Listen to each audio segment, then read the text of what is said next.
Guys ಹೆಂಗೆ ಗೊತ್ತಾ, ಹಾಗೆ ಕೂತ್ಕೊಂಡು ಯೋಚನೆ ಮಾಡ್ತಿದ್ದೆ.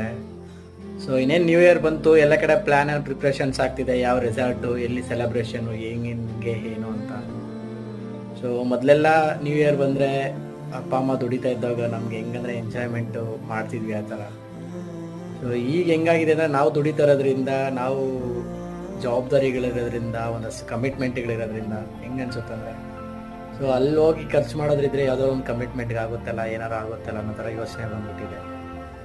ಸೊ ಮಿಡಲ್ ಕ್ಲಾಸ್ ಲೈಫ್ ಹೆಂಗಿದೆ ಅಲ್ಲ, ಆ ಕಮಿಟ್ಮೆಂಟ್ಗಳು, ಆ ಜವಾಬ್ದಾರಿಗಳು ಮಿಡಲ್ ಕ್ಲಾಸ್ ಹುಡುಗರು ಮಾತ್ರ ಗೊತ್ತು ಅದೆಷ್ಟು ಹೆಂಗಿರುತ್ತೆ ಅಂತ. ಸೊ ಎಷ್ಟೇ ಇಷ್ಟ ಇದ್ರೂ, ಏನೇನು ಎಂಜಾಯ್ಮೆಂಟ್ ಏನಿದ್ರೇನು ಫ್ಯಾಮಿಲಿಗೋಸ್ಕರ, ಕೆಲಸಕ್ಕೋಸ್ಕರ, ಜವಾಬ್ದಾರಿಗಳಿಗೋಸ್ಕರ ಸಮ್ಟೈಮ್ಸ್ ನಾವು ಅದನ್ನ ಸ್ಯಾಕ್ರಿಫೈಸ್ ಮಾಡಲೇಬೇಕು.